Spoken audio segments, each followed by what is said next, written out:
and putting their money in the bank for when you retire and when you're 65 years old, because they think there's going to be another revolution before that happens.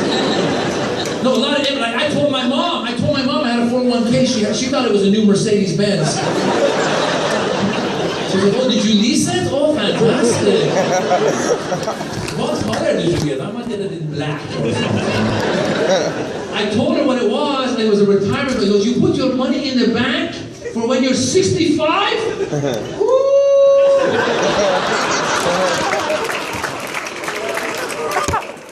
You know how many revolutions are going to happen in America by the time you're 65, you idiot? You're not supposed to put the money in the bank. You keep it close, so when the revolution happens, you can put it in your 401k Mercedes and drive to Argentina. You are such an idiot. Her advice, Maz, keep the money close, okay? Keep it like under the mattress or in the walls. Or like your grandmother, keep it in your bra, like your grandmother. My grandmother used to put all her money in her bra. We thought she was a teacup. Then we went to buy a house. She pulled the down payment out of her bra. We're like, Grandma, you're an A-cup.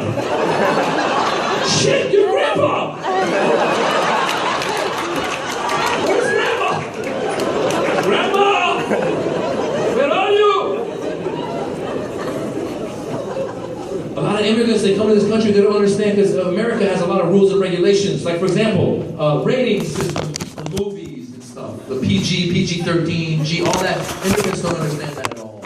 Like, whenever I do shows, I always say it's for 13 and older. It's for PG-13, 13 and older. And the Americans, the white people, or the black people, the Americans, they will bring their 13-year-olds. And the Middle Easterners will bring their 6-year-olds.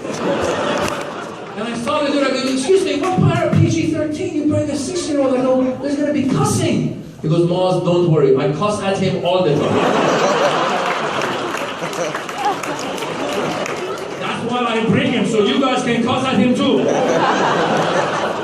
He will not listen to me. He's not a doctor yet. He's 6, he's not a doctor. Can you believe that? We're very ashamed of him.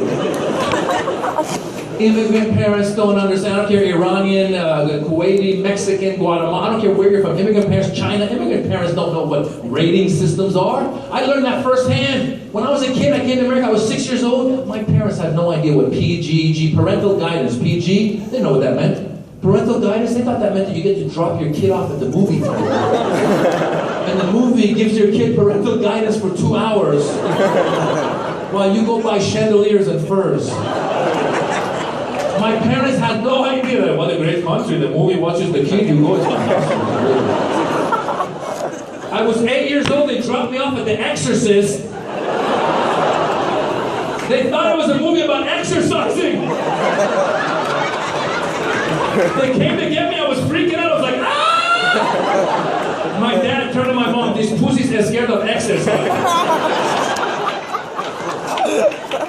Go back inside and watch it again. You're no longer scared of exercising, go inside! We're gonna go buy some more chandeliers. If you find a long enough movie, we can do a weekend in San Diego while you do the movie weekend. Immigrant parents, I don't care where they're from, they're the same. They're the same.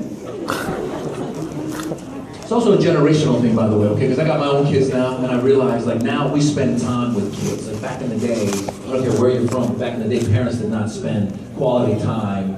Like, I don't remember seeing my kids till I was like 5 years, my dad till I was 5 years old. When I was 5 years old, my dad showed up. Hello, son, I am your father.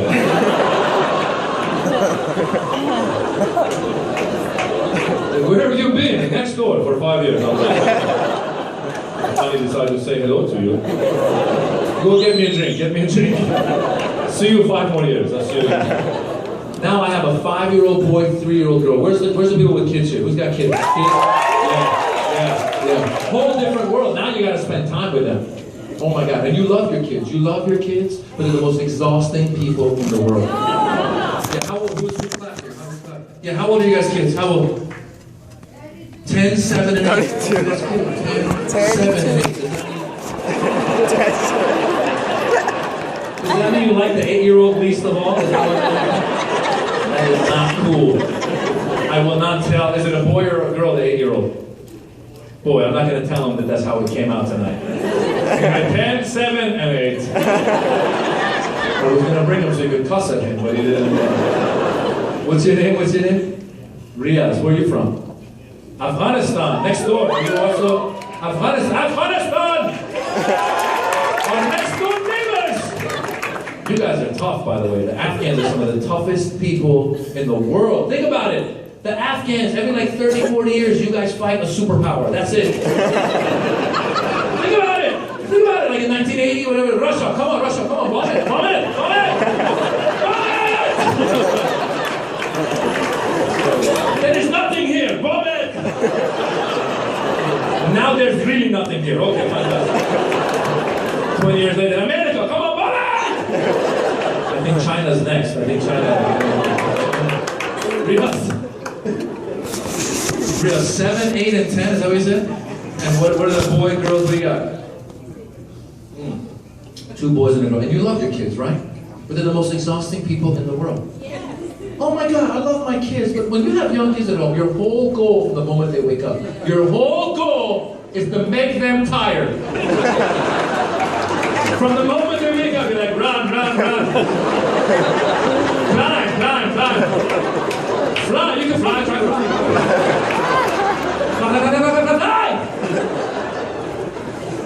You have a trampoline? Have you bought the trampoline? Every parent needs a trampoline. If you have friends that have kids, get them a trampoline. Best thing in the world. All they do is bounce for hours. And you can sit and watch and pretend like you're being interactive. The whole time, like, Daddy, look, Daddy! Daddy, look! I'm like, wow! You're almost there! Keep going! Hey, honey, can you bring me some wine? I'm hanging out with the kids. Quality time. They're exhausting, right? They're exhausting. Oh my God. Hey, did you do the sleep training? Did you do sleep training? No, we don't. Of course, sleep training, for those of you who don't know, is when they turn 6 months old, you're supposed to let them cry it out in the crib. And they cry, and they cry, and they cry. And they learn to sleep, and life goes on. It's a technique. It's very Western, very modern, very cold-blooded. There's a book you can read, a book. There's a German lady who wrote the book. Very cold-blooded German lady. You read the book says, if the baby is crying, let the baby cry. You're like reading, you're like, German lady, she's crying, I gotta get in there. Chapter 2, don't be a pussy. Okay. Make it easy. Chapter 3, are you a Jew? What the hell, German lady? Take it easy. What's wrong with you, German lady? Very Western and modern. Now, I'm originally from Iran, my wife originally from India, so we come from immigrant backgrounds. Again, immigrants don't sleep train. I get Iranian, Indian, Afghan, Saudi, Kuwaiti immigrants, we're on the bed together. I'm in the bed, my wife's in the bed, the baby's in the bed, my mother-in-law's in the bed.